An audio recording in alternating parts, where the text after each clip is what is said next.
Assalamualaikum warahmatullahi wabarakatuh. Salam jumpa, salam sejahtera untuk Anda semua. Salam persaudaraan dari kami Aras 9 Channel. Saudara-saudaraku sekalian, tak bosan-bosan saya mengucapkan terima kasih atas respon positif Anda, atas kesetiaan Anda mengikuti konten-konten dari Aras 9 Channel. Tujuan kami adalah mengajak Anda, terutama saya secara pribadi, untuk selalu mengisi sesuatu yang barangkali ada manfaatnya dari sisi yang saya ketahui, terutama di bidang sejarah dan budaya. Maka seringkali saya tampilkan juga macam pusaka, kadang juga tarian dan sebagainya yang memiliki kekhasan Nusantara. Nah, kembali saya akan mengulas tentang kaitannya Haplogroup O dan Wali Songo yang dikatakan berasal dari Cina. Sebagaimana edisi yang lalu ya, terkait dengan Wali Songo yang dikatakan berasal dari Cina, saya pikir sudah cukup jelaslah bahwa persoalannya ada pada data sejarahnya, yakni Residen Porman dan RU Perlindungan serta Kronik Sampokong. Bagi Anda yang belum menyaksikan, silahkan Anda saksikan. Nah, kaitannya dengan Haplogroup O yang menurut sahabat komentator itu ada katanya Trah Wali Songo yang berhaplogroup O setelah tes DNA. Saya tidak tahu ya, saya tidak tahu apakah benar ada atau tidak. Andai pun ada, bagi saya bukan sesuatu yang menggugurkan dia sebagai Trah Wali Songo kalau toh Wali Songo itu bukan dari Cina. Sementara Haplogroup O itu wilayahnya ya termasuk diantaranya Cina. Mungkin ya, Anda bisa lihat di layar ya. Ini adalah yang merah. Ini adalah Haplogroup O, tapi ada O2, tapi bukan si O2. Ini adalah peta kiriman dari Pak Dr. Ari Kim. Karena kebetulan saya dimasukkan di salah satu grup ya, salah satu grup WA yang isinya itu orang-orang pintar. Di antaranya di situ ada Pak Dr. Ari Kim, kemudian ada Pak Sugeng Sugiharto dan beberapa orang-orang pintar lainnya lah. Maka saya sering menyerap. Nah, katakanlah secara gampang, karena memang saya bukan ahli di bidang genetika, maka saya hanya berbicara garis besarnya saja. Katakanlah apa yang diinformasikan dalam peta itu memang seperti itu adanya, maka yang saya katakan tadi tidak menggugurkan seseorang.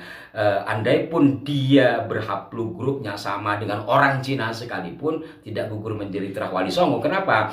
Sementara kalau Wali Songo itu diyakini sebagai Trah Kanjeng Nabi Muhammad, di mana haplogrupnya kalau tidak salah itu J1 ya, Arab atau Trah Ismaili atau Ibrahimi. Ismaili kalau tidak salah itu J1. Anggaplah demikian, kita ambil gampangannya saja. Menurut saya tidak membatalkan seseorang yang memang memiliki garis silsilah, memiliki catatan silsilah kepada Wali Songo, tidak menggugurkan. Kenapa?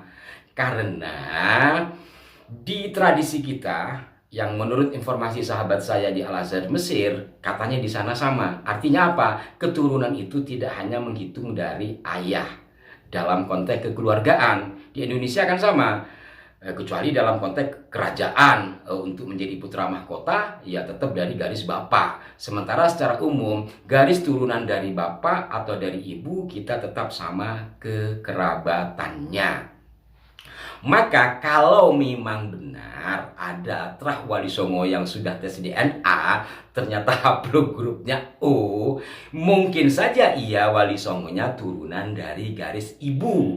Katakanlah umpamanya Sunan Ampel ya. Sunan Ampel secara umum kita ketahui dari beberapa literatur, kan beliau putra dari Ibrahim Asmarakandi, yang merujuk kepada kata As-Samarkan, yang ke atasnya nanti Syekh Jumatul Kubro, dan ini juga sudah pernah kami ulas ke atasnya, seperti disampaikan oleh pengurus Naat.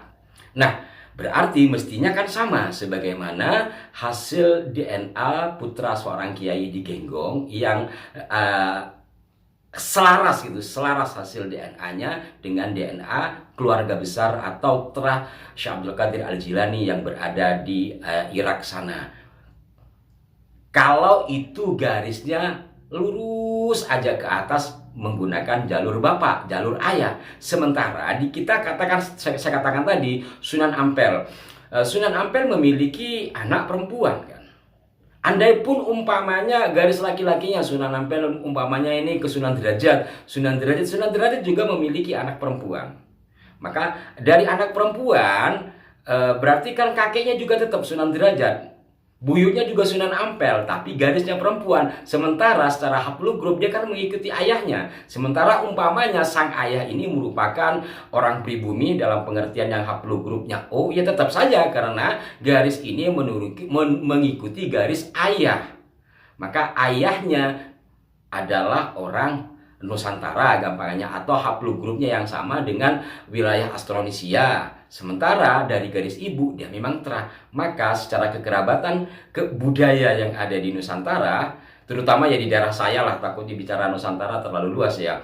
Ya tetap saja dia terah walaupun garis perempuan. Mungkin gampangannya seperti itu ya, kalau memang benar ada terah Wali Songo yang sudah DNA, ternyata DNA-nya sama dengan orang Nusantara dan sekitarnya lah, sampai ke Cina gitu disebutnya ya.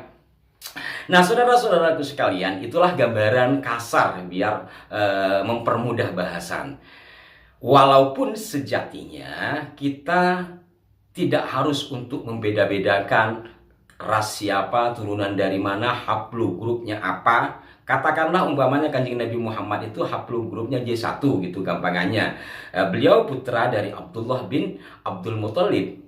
Sementara Abdul Muthalib sendiri kan punya putra yang berlainan akidah dengan Kanjeng Nabi Muhammad. Katakanlah Abu Lahab, berarti haplogrupnya sama. Sementara akidahnya berbeda. Itulah apabila kita hanya melihat atau membesar-besarkan haplu-haplu itu.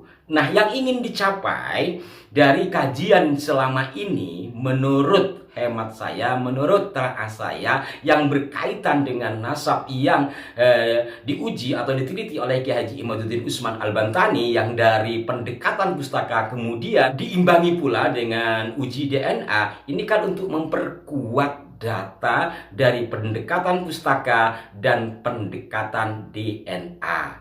Maka bukan untuk meninggikan yang satu merendahkan yang lain, bukan ke sana, untuk memastikan saja. Umpamanya gampangannya gini lah, saudara-saudara kita Ma'alawi yang umum dipanggil Habib, mereka ini kan selalu mengatakan diri sebagai dzurriyyah Nabi dan bangsa Arab. Ternyata dari uji pustaka tidak terkonfirmasi selama 550 tahun. Nah, ternyata dari uji DNA dari klan yang sama, salah satu klan dari Ba'alawi, ternyata DNA-nya atau haplogrupnya kok beda. Saya tidak katakan haplogrup apa ya.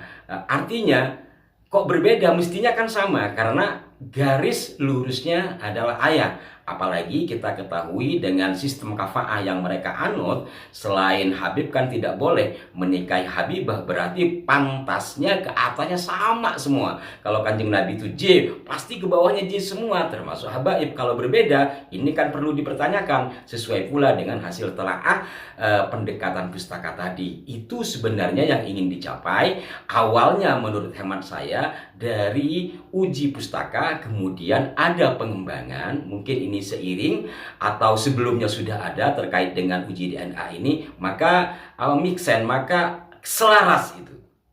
Jadi bukan untuk meninggikan atau merendahkan, seperti Pak Sugeng Sugiharto seringkali sebut, kan tidak orang itu termasuk saya. Siapa yang ingin menjadi haplu-haplu apa gitu kan?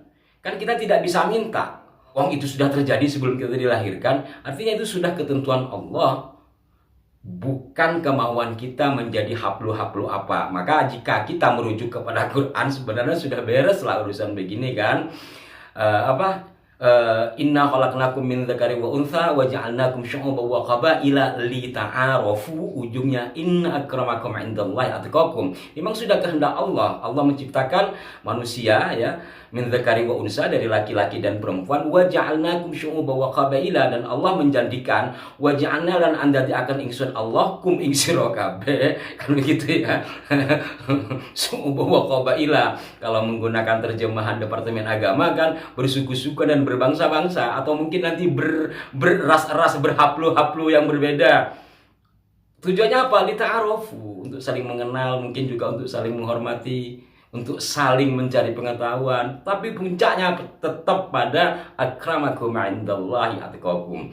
Saya pikir di situ sebenarnya. Jadi bukan kita haplu-haplu apa, kemudian merendahkan satu sama lain, kemudian juga dibuat bulian. Oh ternyata turunan Wali Songo haplunya begini podo karo Cino, dan jangan begitulah, karena ini adalah bagian dari telaah yang mestinya kita juga sikapi secara penelaahan.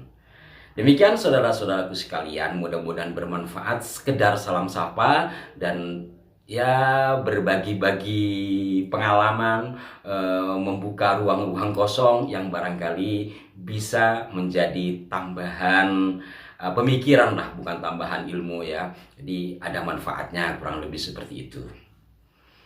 Bagaimana menurut Anda? Mohon komentarnya yang konstruktif di kolom komentar. Semoga arah 9 tetap istiqomah di dalam menyampaikan sesuatu, tidak berlebihan, juga tidak membahas sesuatu yang tidak diketahui. Salam hormat untuk semua, salam persaudaraan. Mari kita terus belajar dan ingatkan kami jikalau keluar dari konteks yang sudah kami jalankan selama ini. Wassalamualaikum warahmatullahi wabarakatuh.